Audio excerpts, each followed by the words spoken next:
Bem-vindas, minhas almas peregrinas. Hoje temos a honra de conversar com Carla Aide, uma mulher que escreve com o coração e que escuta com a alma. A Carla, ela é terapeuta, ela trabalha com regressão, é uma das mulheres mais profundas que eu conheci, que ajudou muito, com muito amor e generosidade, a transformar minha vida. Verdade, a Carla mostra com afeto e coragem que a jornada de ser humano pode e deve ser um caminho de despertar e consciência.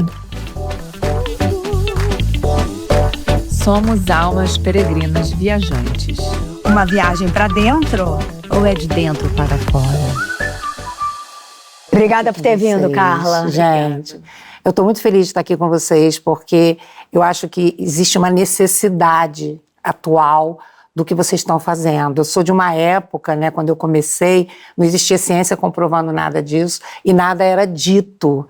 Tudo era muito colocado debaixo do tapete, tudo num lugar inconsciente. E vocês estão trazendo isso para as pessoas e as pessoas precisam saber que existe, né? Essa semana eu atendi uma pessoa que é uma italiana, eu não falo italiano, atendo ela em inglês, e ela falou para mim que estava presa numa questão de um relacionamento. Aí era a primeira sessão, eu falei, na próxima sessão a gente trabalha isso. Aí eu falei, olha, eu posso resolver isso para você 3, 4 sessões no máximo. E ela não acredita, porque nunca ouviram falar em nada disso. As pessoas não conhecem isso que vocês estão mostrando agora. Então ela olhou para mim do tipo, e não acreditou. Eu falei, tá bom, mas me deixa trabalhar. Eu trabalhei uma sessão, e essa semana foi a terceira sessão dela, e ela falou para mim, eu preciso ser honesta com você, já resolveu. Eu encontrei com o cara, não senti absolutamente nada.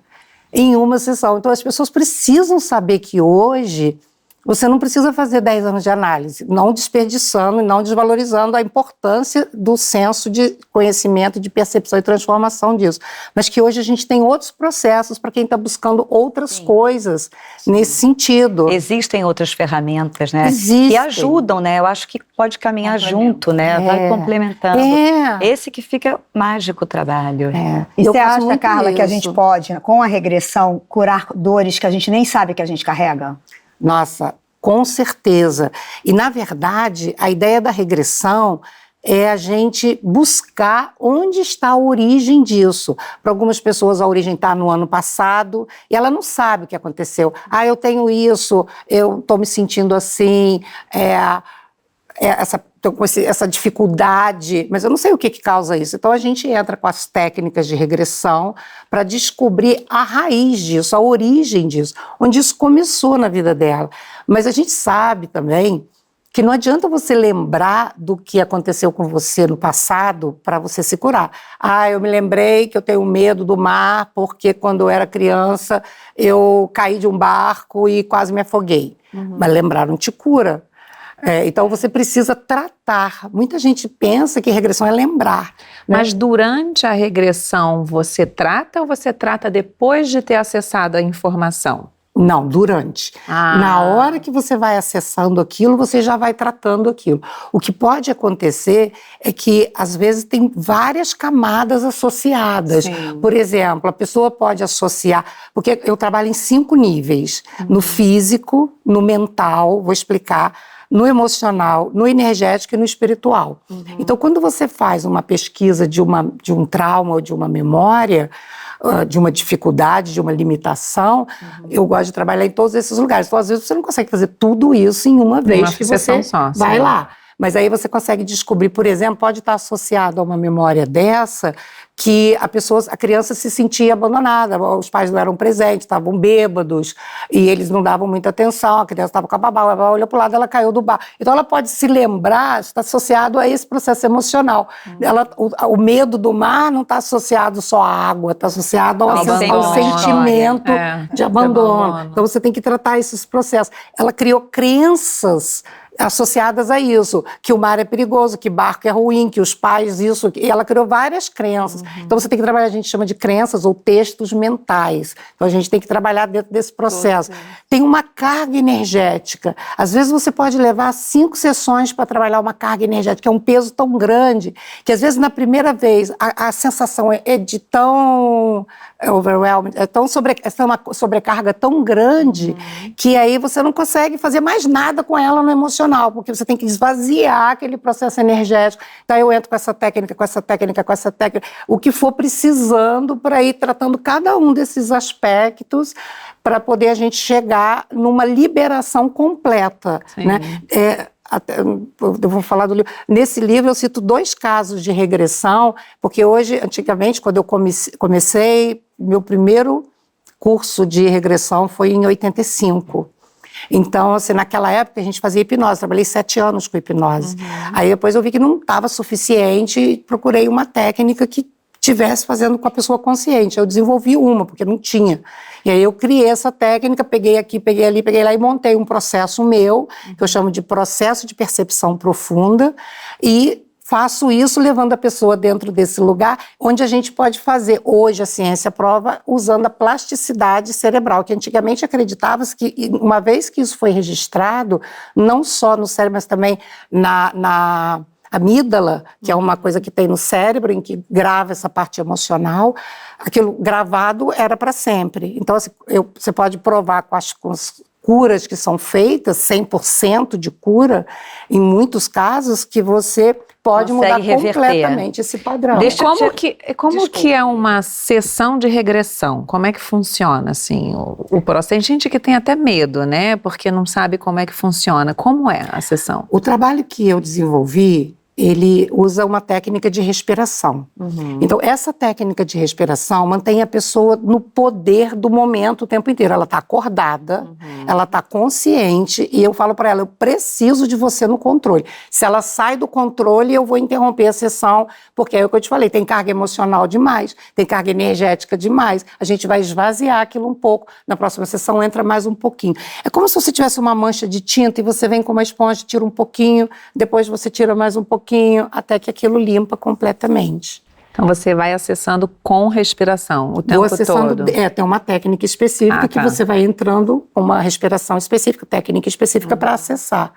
E às vezes você também não acessa o núcleo, o core daquilo em uma sessão.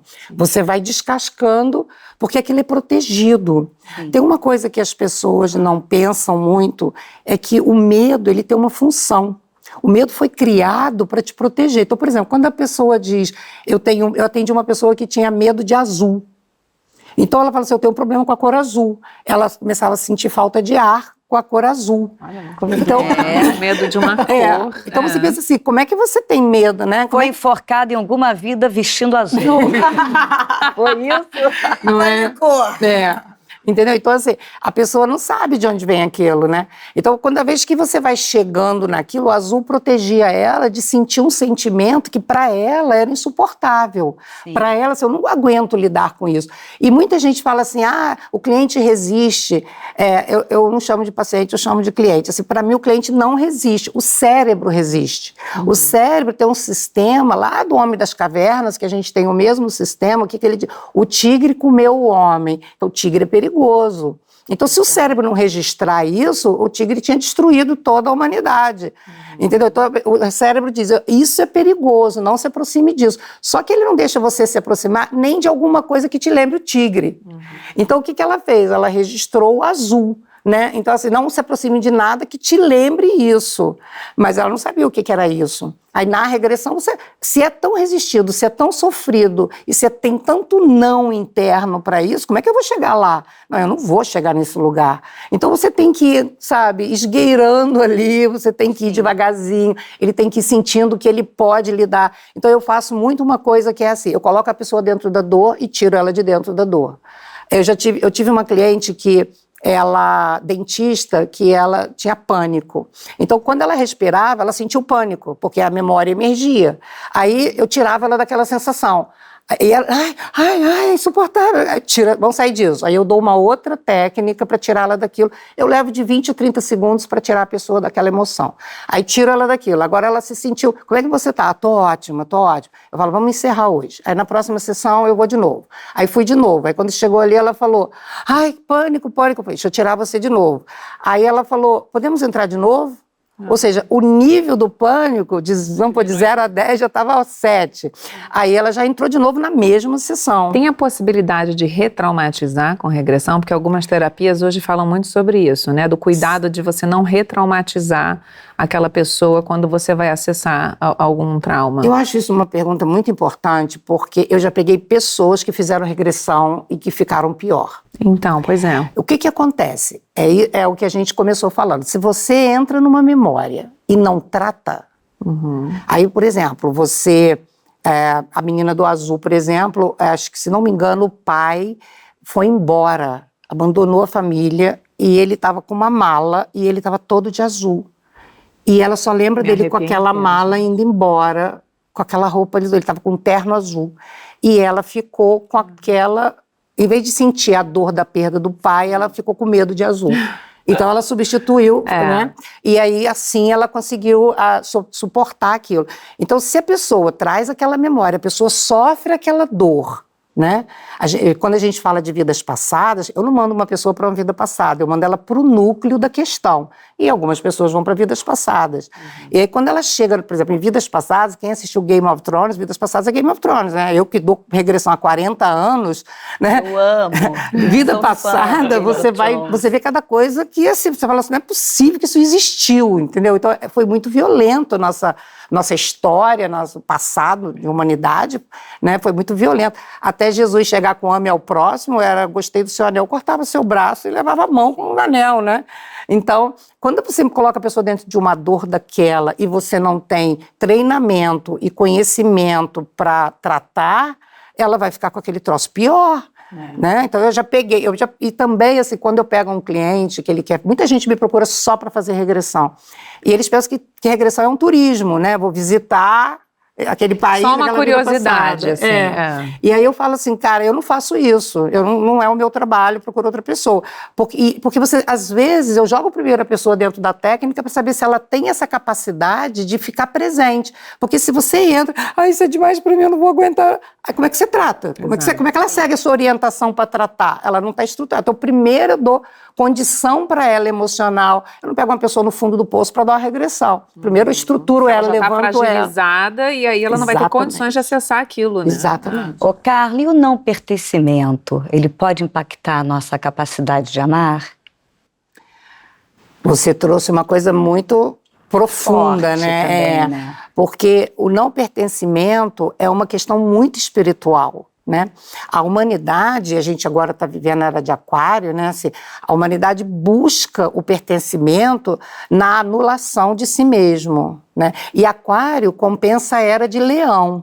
Então, em Leão era tudo eu. Em Aquário, se a gente for para o tudo outro, você volta para o mesmo problema. É cara e coroa do mesmo problema. Então, é só o eu ou é só o outro? Então, as pessoas falam muito, você tem que, a doação, você tem que cuidar, você tem que fazer. Mas você tem que fazer isso.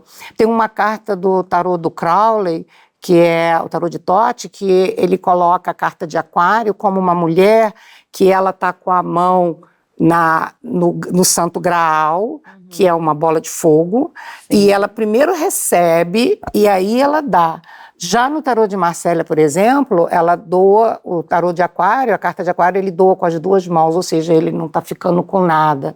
Então, essa é a grande virada, porque o tarô de Marcélia, ele está muito ainda na era de Peixes, em que que a gente aprendeu a compaixão, a amar e dar tudo, e toda essa religião que a gente tem nesse sentido. Mas, na verdade, se você não tem, você vai dar o quê? Você vai pedir dinheiro para mendigo, ele tem para te dar?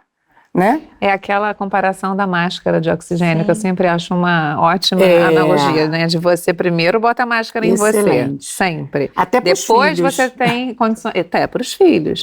Primeiro em você, depois para o outro. Então, então a gente tem que tomar muito cuidado com isso hoje, porque nessa busca de pertencer, e Aquário é o signo do coletivo, nessa busca de pertencer ao coletivo, a gente se perde da própria identidade, mas não existe nada mais espiritual do que você expressar a sua verdade. Se você pensar na vida dos iluminados, um Buda, um Jesus, eles não fizeram nada que ninguém queria, eles só seguiram a voz interior. Buda era casado, Buda tinha acabado de ter um filho, ele era o único herdeiro do pai dele ao reino, ele era que iria governar no lugar do pai dele, ele tinha uma esposa, um filho recém-nascido, ele largou tudo e foi atrás daquilo que ele acreditava, né? Então, a gente tem que buscar essa forma de expressar isso, né? Eu falo muito isso para as mães, que as mães têm muito essa coisa, eu estou morta, mas meu filho está bem. Eu falei, ele não pode estar bem se você está morta. Isso não existe, essa possibilidade não existe, entendeu? Ele não está bem. Então, assim, isso não tem como isso acontecer, você tem que primeiro fazer... Então, esse pertencimento, quando ele é buscado no exterior, né, você não encontra essa satisfação disso. Você pode até encontrar a sensação de que você pertence ao grupo, mas você não vai encontrar satisfação e plenitude nisso. A satisfação e a plenitude quando você pertence à própria alma, que a gente chama de casamento alquímico, né? Quando você casa consigo mesmo, ou com Deus, ou com o que representa Deus para você. Eu não tenho religião, mas com aquilo que é a sua luz interior, seu mestre interior, né? Mas essa comparação com a maternidade é muito interessante, porque eu tive um aprendizado muito grande com relação a isso. Você eu tinha eu tinha 2, eu tinha 3, quando eu tive o quarto e o quinto, e engraçado que o aprendizado veio para mim através de uma dor. Porque depois que os meus gêmeos nasceram, eu comecei a ter uma dor no quadril esquerdo que, assim, era impossível de descobrir o que era. E eu tive que me dedicar tanto a essa dor, e eu passei a fazer vários tipos de terapias, tratamento, muitas tentativas, que eu dedicava tanto tempo em função dessa dor, que eu não fazia mais absolutamente nada antes deles nascerem para mim, porque eu nunca tinha tempo. Mas a dor me obrigou a arrumar tempo para mim. E aí, nisso, eu fui aprendendo o quanto era importante eu encontrar o tempo para mim, para eu me cuidar, para eu fazer alguma coisa que me nutrisse, enfim. E aí eu aprendi a equilibrar isso na vida depois do 4º e 5º filho, porque eu tinha essa crença de que você tem que se dedicar sempre muito para o outro, essa né? doação. Principalmente você sendo mãe, né, você fica muito sempre se doando, né? E o quadril, ele tá falando, você tem que ter jogo de cintura, você não pode manter aquele negócio rígido que estava na sua mente, né? Meu quadril é mega rígido, então eu continuo super rígida, tô estável no negócio. Vamos falar de autoestima? Eu já fiz diversos workshops de autoestima com você. Como é que você define a autoestima? É muito importante você falar isso, porque eu fiz um treinamento de autoestima nos Estados Unidos, e tinha gente do mundo inteiro, muita gente da Europa, e no último dia ele mandou a gente votar em quem a gente achava que era a melhor autoestima do grupo, e eu fui votada a melhor autoestima do grupo. Uau! E aí ele me chamou lá em cima, o americano que estava dando, e perguntou para mim, por que você acha que você foi votada a melhor autoestima? E eu respondi a mesma resposta que eu vou dar para vocês. Eu conheço o meu negativo e eu posso lidar com ele. Eu não faço de conta que não tenho, eu não escondo ele. Você não julga ele? Eu não julgo ele. Ai, amei. Eu não acho nada dele. Eu sou engenheira eletrônica, o mundo é dual, é próton e elétron. O que é melhor, o próton ou o elétron? Essa lâmpada só acende se tiver próton e elétron. Então, a energia só existe se tiver próton e elétron. Então, não tem uma carga negativa é ruim, vamos eliminar ela. Então, eu acho que sombra. Se você pensar assim, minha busca pessoal de vida é trazer o Éden na minha vida. Eu estou muito nesse lugar, cada vez mais nesse lugar. E o Éden é um lugar onde a serpente existia. Deus andava ao lado do homem, mas a serpente também existia no Éden.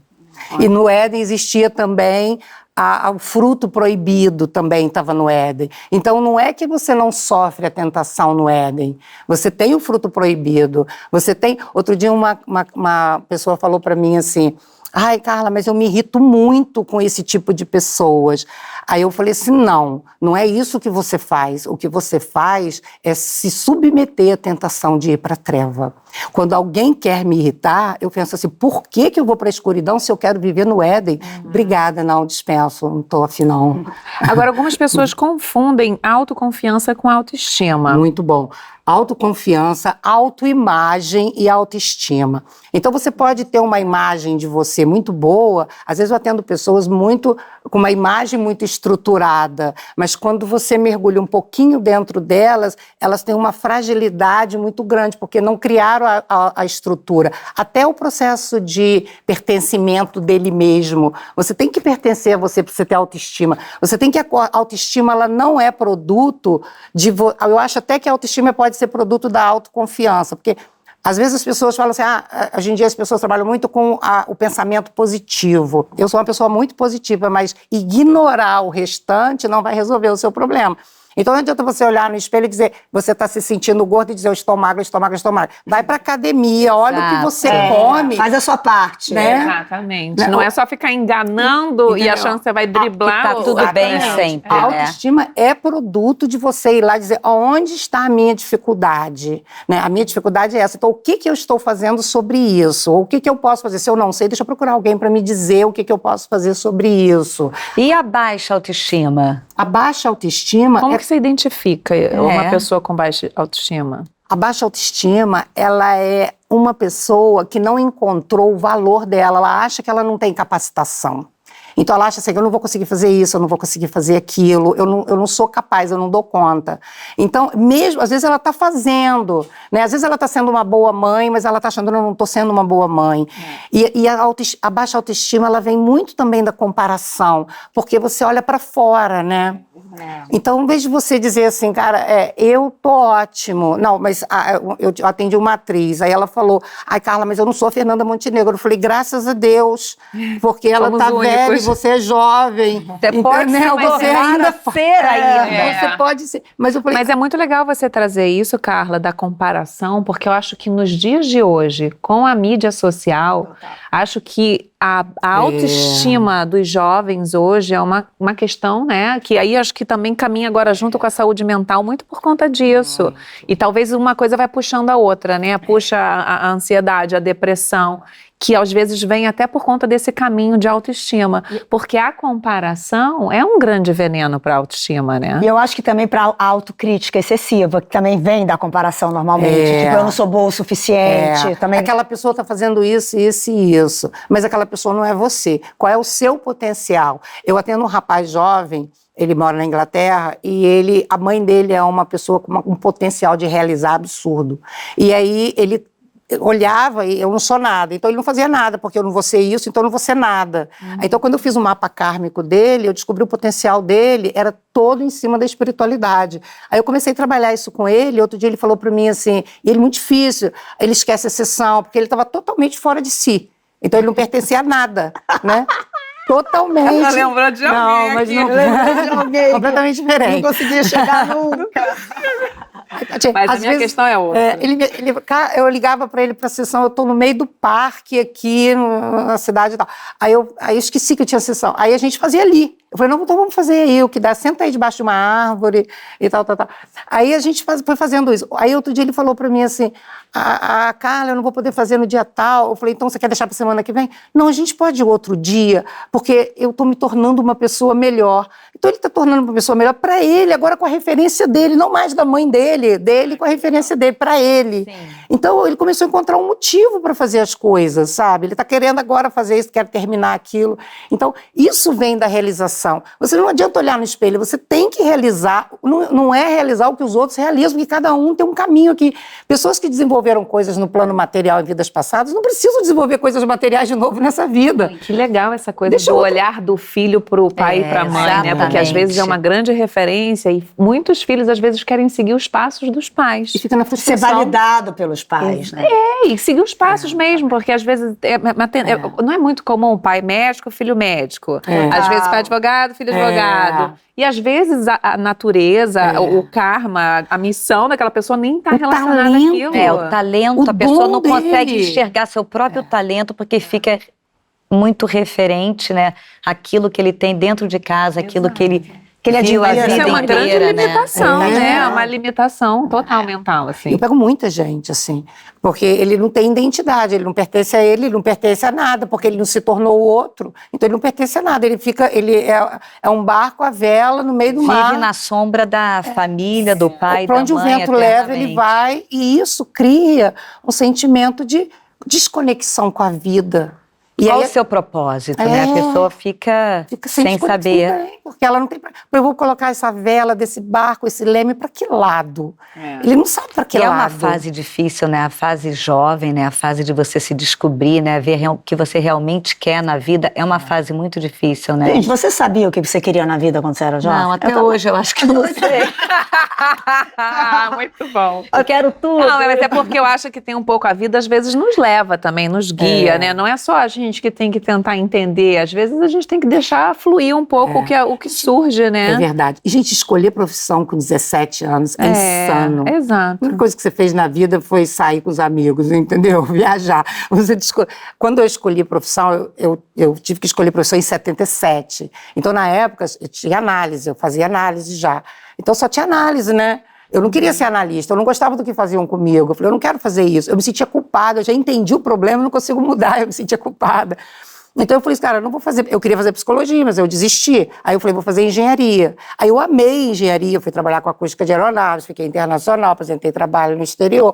Aí foi incrível, amei. Só que eu entrava lá na engenharia e as pessoas, Carla, eu tô com um problema assim, me ajuda com isso. E eu vivia fazendo o curso dessas coisas, aí eu ia fazendo as coisas neles. Aí fiz curso disso, fiz curso de bioenergética, regressão, hipnose. Um dos primeiros cursos que eu fiz foi hipnose. Então eu comecei muito cedo lá fazendo isso. E essas pessoas eram os meus cobaias e eu ia fazendo esses trabalhos com eles. Mas eu estava sempre fazendo cura em alguém. Aí eu fiz curso de medicina chinesa. Carla, tô com uma dor aqui, deita aqui. Vou manipular essa cor no chão do escritório, do laboratório de acústica no aeroporto Santos Dumont, entendeu? Então aquilo estava acontecendo simultaneamente, né? Aí quando foi um dia, eu fui convidada para trabalhar no exterior. Aí eu falei, bom, agora em engenharia, e eu tinha um consultório em Ipanema. Aí eu falei, bom, agora eu vou ter que escolher. E aí eu falei, e agora? Eu gostava das duas coisas, é muito difícil. E ainda assim era difícil para mim escolher. Né? Aí eu fui fazer psicologia depois. Porque são os opostos, né? Mas para mim não é, porque como eu fiz engenharia eletrônica, na eletrônica você estuda energia. Sim. Então, para mim, não é. Por exemplo, num laboratório de física, eu me lembro de física 3, eletrônica 2, o professor falava que você tinha um aparelho para medir a energia de um equipamento. O professor falava, aproxima o seu dedo sem encostar em nada e o ponteiro, pá. Mediu o quê? Nossa, né? já dá, né? Então, mediu o quê? Que você está medindo o quê? Eles mostravam essas coisas pra gente.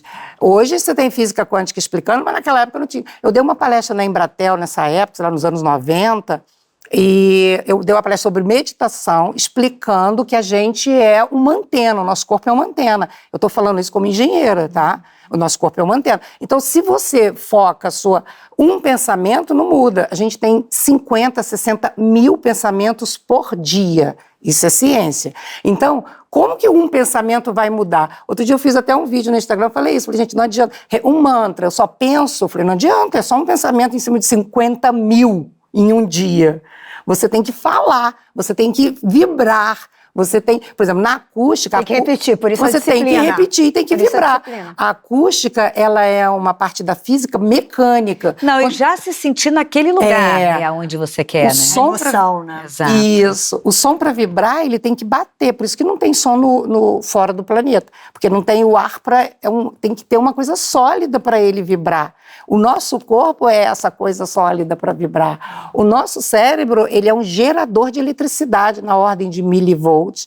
Então, você define a frequência com esse tipo de pensamento. Se você pode pensar uma coisa negativa e pode pensar uma coisa positiva, por que você vai pensar uma coisa negativa? Carla, o que você diria para uma pessoa que acha que ela não se sente validada nem pela família e nem pelas relações amorosas? Essa pessoa criou uma realidade para ela com objetivo. Ela tem que entender qual é o objetivo dela. Porque as coisas não são sem objetivo como a gente pensa. A gente acha que as coisas aconteceram com a gente. Mas as coisas não aconteceram com a gente. Elas foram criadas de alguma forma. Nem que seja pela física, nem que seja pela atração. E se você atraiu aquilo, qual foi o objetivo disso? Então, em vez da pessoa simplesmente achar que aquilo ali, eu passei por essa experiência ruim, a minha família não me apoia, não me compreende, me desvaloriza. Em vez de a pessoa só olhar para esse aspecto, a questão é, o que você ganhou com isso? Você parou de precisar de olhar para os outros e perguntar para eles o que você acha. E você passou a ser obrigada a perguntar para você. O que eu acho? O que eu acho que eu devo fazer? Onde eu acho que eu devo ir? O que eu acho que eu devo estudar? é uma forma que a pessoa encontrou impactante de olhar para ela e dizer, eu vou seguir o meu caminho e não o dos outros. É uma coisa extremamente espiritual. Mas se ela ficar presa no que ela não teve, ela nunca vai encontrar o que ela realmente queria, que ela mesma encontrar a validação, que é dela. E que ela não precisa disso fora de dela. fora, E a gente às vezes bota a culpa muito no outro, né? E não assume a responsabilidade dessas escolhas, desse empoderamento, né? E o que acontece de curioso, tem infinitos casos disso, o que acontece de curioso é que quando isso acontece, que você não precisa mais, e que você agora reconhece aquilo em você, o outro te dá. Cansei de ver. Eu lembrei agora de vários casos que passaram na minha cabeça de uma menina que teve do pai, uma coisa de negócios. Ele sempre falava, tudo mal feito, tudo horrível, não sei o quê. Quando ela falou, Carla, eu fiz um negócio, ficou incrível, ganhei um prêmio do diretor da Shell. Aí ela soube. O pai dela falou, meu Deus, minha filha é uma águia. Mas não era porque ela recebeu o prêmio. Ele nunca, nada que ela fazia, ele reconhecia. Ela largou pra lá o opinião dele. Aí eu perguntei, o que você sentiu? Ela falou, eu não senti nada quando ele falou. Porque nunca é sobre o outro, é sempre sobre você. É aquela coisa simples que todo mundo fala. Quando você não tá nem aí pra relacionamento, o relacionamento vem. Isso. Você tá focado em você, na sua vida, no seu trabalho, é isso. Né? É típico, né? E até sobre energia, aí eu falo pra pessoa assim, sai com uma pessoa mesmo que você não esteja interessada, porque você começa a vibrar que você tá fazendo isso. Porque você não sai do 0 pro 1000. Entendeu? É tipo emprego, você não sai do 0 pro 1000, sabe? Começa, faz alguma coisa, ele faz um trabalho voluntário. A pessoa está só sem emprego, o que você me recomenda? Faz um trabalho voluntário. Você sempre falava isso, né? Eu falava, eu quero o meu propósito. Você fala, começa a fazer um trabalho voluntário, Paula. E é isso. Né? Você começa a vibrar, porque você não faz parte da sua realidade, você não vibra aquilo. Eu não saio com ninguém, então eu saio com alguém. Qualquer um. Vai ali na esquina. Começa. Treina. Toma um drink, janta, entendeu? Vai ali na esquina, pratica, vibra isso. Sim. Ô, Carla, como é que você define prosperidade? Então, prosperidade, ela é uma energia, ela não é exatamente a riqueza. A prosperidade, você pode ter prosperidade e não ter riqueza. A prosperidade é você ter um fluxo de energia que as coisas fluem para você. Eu acho que faz parte do meu conceito de Éden. Então, assim, na prosperidade, você fala assim, eu preciso eu peguei um Uber para vir para cá. Aí a mulher virou para mim do Uber, a motorista era uma mulher, e falou, você teve muita sorte, porque essa hora é difícil conseguir um Uber Black. Aí eu ri e falei, eu sempre tenho sorte. Mas é porque você está sempre nesse fluxo. Mas como é que você faz para ficar no fluxo? Esse ano, para comemorar 30 anos que eu dou grupo de prosperidade, eu estou lançando um curso que está quase pronto, estou na reta final. E eu estou lançando um curso de prosperidade, onde eu ensino assim, o que eu aprendi de melhor no mundo inteiro, em 30 anos, com todos esses cursos que eu fiz no exterior, em todos os lugares. Eu peguei o que tinha de melhor, juntei. E nesse curso eu falo exatamente sobre isso. Eu falo assim, você tem que descriar, você tem que se livrar da sua miséria. A sua miséria é o que está impedindo você de ter prosperidade. E eu ajudo nesse curso a pessoa a identificar essas misérias, porque às vezes ela nem sabe onde ela está, o que está prendendo ela. A miséria dela para ter um relacionamento, para ter saúde, para ter sucesso, para ter o trabalho que ela quer. As pessoas ficam tão inseridas no seu contexto ali, na sua rotina, né, que não conseguem abrir para o novo entrar. Mas e o que você acha que bloqueia esse fluxo de prosperidade? São várias coisas, dependendo do que ela quer. Vamos pensar num exemplo. Eu estava com uma cliente que ela falou para mim, Carla, eu quero 10 milhões na minha conta. Aí eu falei, vou colocar você... Queremos! A receita você já vai passando aí. Aí eu falei para ela, vamos fazer... Aí eu coloquei dentro dessa técnica que eu desenvolvi, né, o processo de percepção profunda, coloquei ela dentro da técnica e falei, olha para você recebendo os 10 milhões e me diz o que você sente. Meu estômago está queimando, estou com enjoo, estou com vontade de vomitar, não nessa rapidez, mas numa sessão. E aí a gente teve que liberar, aí eu faço a regressão, vai para o núcleo disso, vai para onde isso começou, que manteve você nesse não para os 10 minutos. Ela ia pedir um reajuste, não era um reajuste, ela ia pedir um bônus máximo. Ela não gostou do bônus, e ela estava querendo discutir o bônus. Eu falei, aí ela já me conhece, ela falou, discutir o bônus, vim trabalhar. Então, a gente trabalhou com isso. Então, ela viu, eu não estou aberta para os 10 milhões, não adianta pedir. Então, primeiro a gente tem que trabalhar para ela conseguir depois pedir aquilo. Então, a gente tem que encontrar a origem. Então, por exemplo, no caso dela, ela tinha uma coisa, olha como é que eu falo, os textos mentais ou as crenças, onde elas foram criadas na raiz da questão. Ela, dentro da história dela, ela criou uma situação de que se ela recebe muito, ela tem que dar muito. E aí ela se sentiu sobrecarregada, então o estômago ela não podia digerir, e o estômago queimou e teve enjoo e vômito na hora, entendeu? Não é uma coisa teórica. Isso você diz no meio da terapia? No meio da sessão. A regressão, Uma eu sessão. também já fiz regressão, né, Carla? Quero muito fazer com você, tô amando aqui todo esse conhecimento. E na regressão, né, acho que para quem não sabe, a gente tem as sensações do corpo, né? Então, isso é muito louco, porque você consegue sentir desde cheiros, você consegue sentir se você levou um tiro, você sente ali naquele lugar aonde eu tive uma regressão que eu levei um tiro na perna e realmente na hora ali eu senti, não uma dor, mas você sente ali que existe alguma coisa. Eu também tive uma outra regressão super interessante, que era numa época do passado, e eu tinha que colocar um corcelete inteiro, e eu conseguia me imaginar assim, com essa parte do corpo toda pressionada também, de colocar o corcelete. É muito então louco. você entra realmente num estado que você consegue sentir no seu corpo, né? No físico. Então é o mental junto com o físico. Tem essa associação. O corpo, o processo mental, os textos, as crenças criadas ali, como elas afetam a sua vida hoje, né, impedindo você de ter o que você quer, a parte emocional associada a isso, o energético e o espiritual. Por isso eu trabalho em todos os níveis. E mais um ponto, você pode se ver como homem e como mulher. Sim, é muito isso também bom. é muito interessante É muito da gente bom colocar, isso. que nem sempre a gente está aqui nessa vida, né, sendo mulher com feminino, a gente vai voltar ou a gente já foi mulher. A gente pode vir como homem e como mulher. Quando eu trabalho isso numa mulher, que uma vida passada ela foi um homem, muitas vezes um homem de algum tipo de poder, poder físico, poder financeiro, poder social, eu falo com ela, lembra que você tem isso dentro de você e você não precisa ser tão frágilzinha. Você pode sair, você pode chamar essa força para dentro de você, fazer essa integração. Eu faço muito isso. Então, eu sou muito prática, porque eu sou engenheira, né? Então, eu falei, uma engenheira dando terapia sempre, mesmo que eu esquece a psicologia nessa hora, porque é todo um processo de objetividade. Como você pode usar isso hoje? Então, dá para você trazer. Então, mesma coisa, vibra isso. Então, às vezes eu faço com a pessoa para entrar lá, para sentir a parte, trabalhou a parte negativa, trabalhar essa parte positiva, traz isso. Eu fiz isso com uma cliente que tinha uma questão espiritual, tinha uma questão de prosperidade. Ela não conseguia ganhar dinheiro, estava sempre sem dinheiro. E eu levei ela, todas as vidas passadas dela eram negativas. Ela era escrava, ela era mendiga. E aí eu falei, então eu vou buscar uma vida espiritual. Aí achei ela numa freira. Ela virou freira e virou madre superiora, sei lá, uma coisa assim. Sim. E aí nessa vida ela lembrou a conexão com o divino. A conexão que ela tinha, que na época era com Jesus. A conexão que ela tinha com Jesus. A partir dessa força e dessa conexão, ela trouxe o pertencimento, né? Fez esse resgate. E aí ela conseguiu criar prosperidade na vida dela. Mas tem muita gente também, Carla, que tem dificuldade de se sentir merecedora, né? Acho que é uma grande questão. Como é que a gente cultiva esse merecimento? O merecimento, eu brinco que eu não gosto dessa palavra.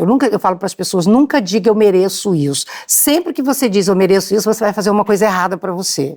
Então, assim, você fala assim, vou fazer merda, eu mereço isso. Mas você não pensa que você está fazendo merda. Por exemplo, assim, eu pego muita gente que fala assim, eu mereço esse carro, eu mereço essa viagem, só que ele se endivida. Ele não tem dinheiro para comprar. Ele não tem dinheiro para fazer. Então, normalmente, quando ele pensa eu mereço isso, é porque ele está querendo forçar uma barra. Eu trabalho pra caramba, eu mereço essa viagem. Se você está dizendo isso, já está forçando uma barra. Então, o sentimento de merecimento, eu não gosto porque ele implica em julgamento. Quando você diz eu mereço isso, significa que você foi para um tribunal e que você se julgou merecedora. E se no dia seguinte você for para o mesmo tribunal e não se julgar merecedora? Porque você faltou a ginástica, porque você dormiu em vez de trabalhar, perdeu a hora. E se você descobrir que você agora não é mais merecedora, acabou a sua prosperidade. Então eu falo, sai do julgamento. Eu gosto da palavra eu escolho isso. Em vez de eu mereço isso, eu escolho isso. Eu escolho merecer se você prefere. Eu escolho receber, eu prefiro. Então, eu escolho receber isso, eu escolho ter isso, eu escolho fazer isso, eu escolho viver isso, eu escolho fazer essa viagem, eu escolho comprar esse carro. Qual é o retorno? Eu falei, você está merecendo uma dívida ou você está merecendo uma viagem? Entendeu? Então, essa palavra é uma palavra que eu acho muito perigosa, porque ela sempre implica, é uma palavra muito religiosa, ela sempre implica em julgamento. Então, eu acho que... Tem algo em troca, né? Tem sempre, entendeu?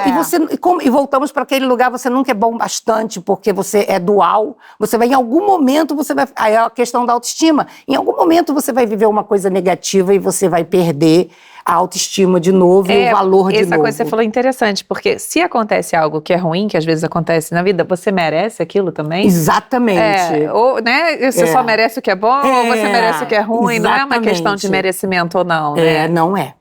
Carly, como que os traumas e as crenças familiares impactam no nosso fluxo de abundância? O trauma, ele é um bloqueio da sua abundância. O trauma acaba com a prosperidade, não importa em que área do trauma. Tem algumas áreas do trauma que a prosperidade é mais afetada. Os traumas sexuais afetam diretamente a prosperidade. As pessoas que sofreram traumas sexuais normalmente têm muita dificuldade com o dinheiro. E o que acontece com o trauma? O trauma, ele diz que você não vai dar conta. O trauma diz, foi demais para mim. Você fica pequeno e isso te restringe. Diminui, né? Carla, então eu queria saber, já que a gente está falando de traumas, se realmente todos os traumas ficam gravados na sua célula. Se você fica com esses traumas, se você carrega para outras vidas, e o trauma realmente ele fica ali gravado, ele vira um trauma. O trauma fica gravado. Eu já atendi 2 casos de cura física que a origem era em vidas passadas. Então, não estava gravada no corpo, porque o corpo morreu naquela vida. Então, a pessoa trouxe gravado em como? Nos outros planos, no mental, no emocional, no energético, no espiritual. Então, por exemplo, eu atendi 2 casos que eu tratei em uma única sessão, foram curados numa única sessão. Um caso foi uma pessoa com enxaqueca, ela tratou em todas as coisas, foi médico, neurologista, blá, blá, blá. Acupuntura ninguém resolveu, mandaram para mim. Então, ela foi para uma vida passada imediatamente, e nessa vida passada, era um rapaz jovem, e ele levou um tiro de canhão e explodiu a cabeça. Uau! Então, na hora, a cliente começou a sentir dor de cabeça, pôs as 2 mãos na cabeça, ai, ai, ai. Aí eu falei, você morreu? Que é uma pergunta que eu sempre faço quando a pessoa morre na memória. Aí ela disse, não, todos respondem a mesma coisa, a pessoa não morreu. As pessoas não morrem, só o corpo que morre. Então, sim, interessante, a morte não existe, é só o corpo que morre. E aí todo mundo responde a mesma coisa, eu pergunto isso há 40 anos, não. Eu estou vivo, tem certeza? Tenho. Olha em volta e me diz onde está o seu corpo. Aí a pessoa toma um susto e vê o corpo morto. No caso dela, a cabeça tinha explodido. E aí eu vejo o que precisa ser feito dentro da crença que ela tem hoje e da crença que o menino tinha na época, que crença religiosa e sei lá o quê, para ver o que precisa ser feito para tratar. Faço o tratamento dentro da estrutura emocional e pergunto dentro da estrutura espiritual. No caso dela, ela queria que a cabeça fosse reintegrada àquele corpo. Aí eu perguntei qual era a religião, a gente chamou alguns anjos e os anjos reconstruíram a cabeça e depois eu perguntei se ela queria que enterrasse, ela disse que não, que queria queimar numa fogueira. Eu pedi para imaginar uma pira e aí ela chega como ela é hoje, coloca fogo nessa pira e incendeia aquilo e ela nunca mais teve dor de cabeça. Eu atendi numa única sessão. Finalizou.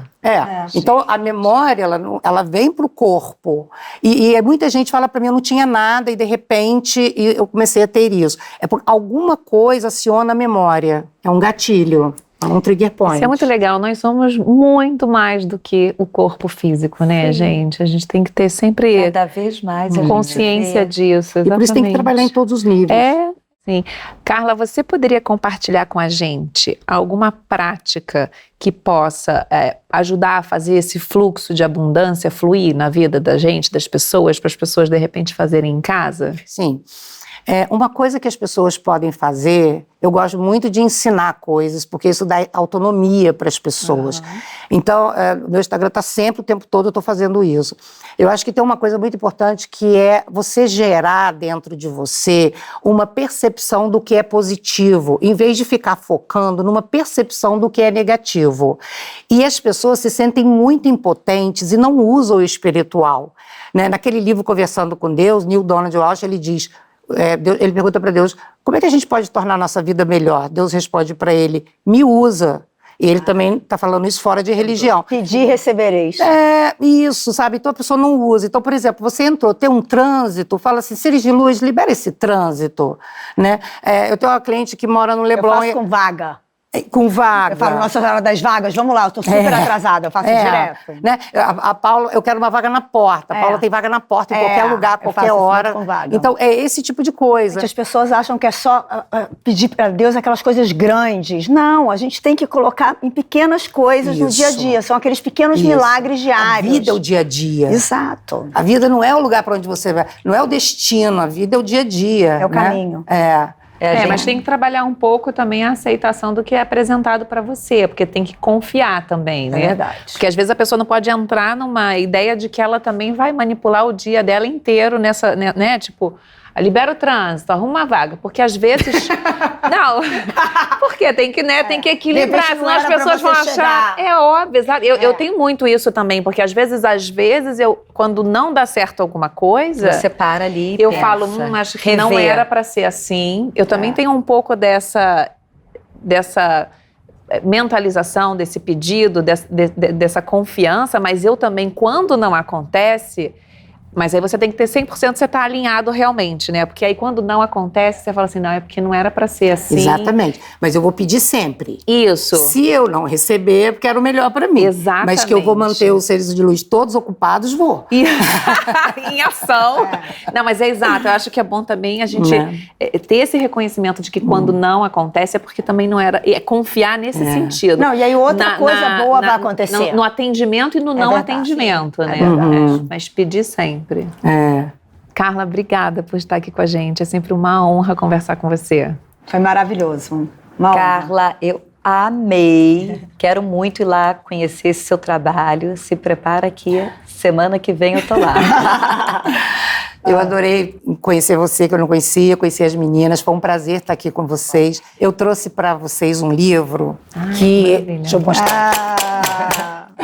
Queria dar aqui para vocês. Oba! Obrigada. Esse livro fala sobre a nova visão integrativa da medicina. Então, assim, a gente são 15 autores falando de experiências, de coisas modernas que tem em termos de cura hoje.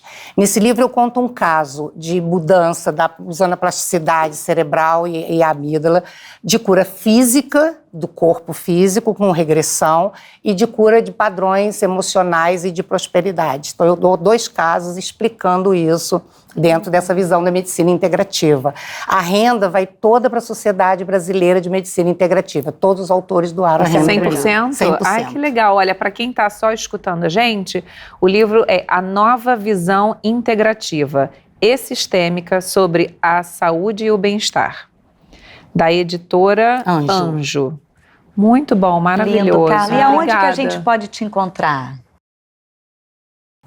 A gente tem um Instagram, né, que é Carla Aide. @CarlaAide. Carla Aide com Y, AYD. Isso. Né? Maravilhoso. Não se esqueçam de se inscrever no nosso canal e comentar. E sigam a gente no Instagram e no Spotify. Somos almas peregrinas viajantes. Uma viagem para dentro? Ou é de dentro para fora?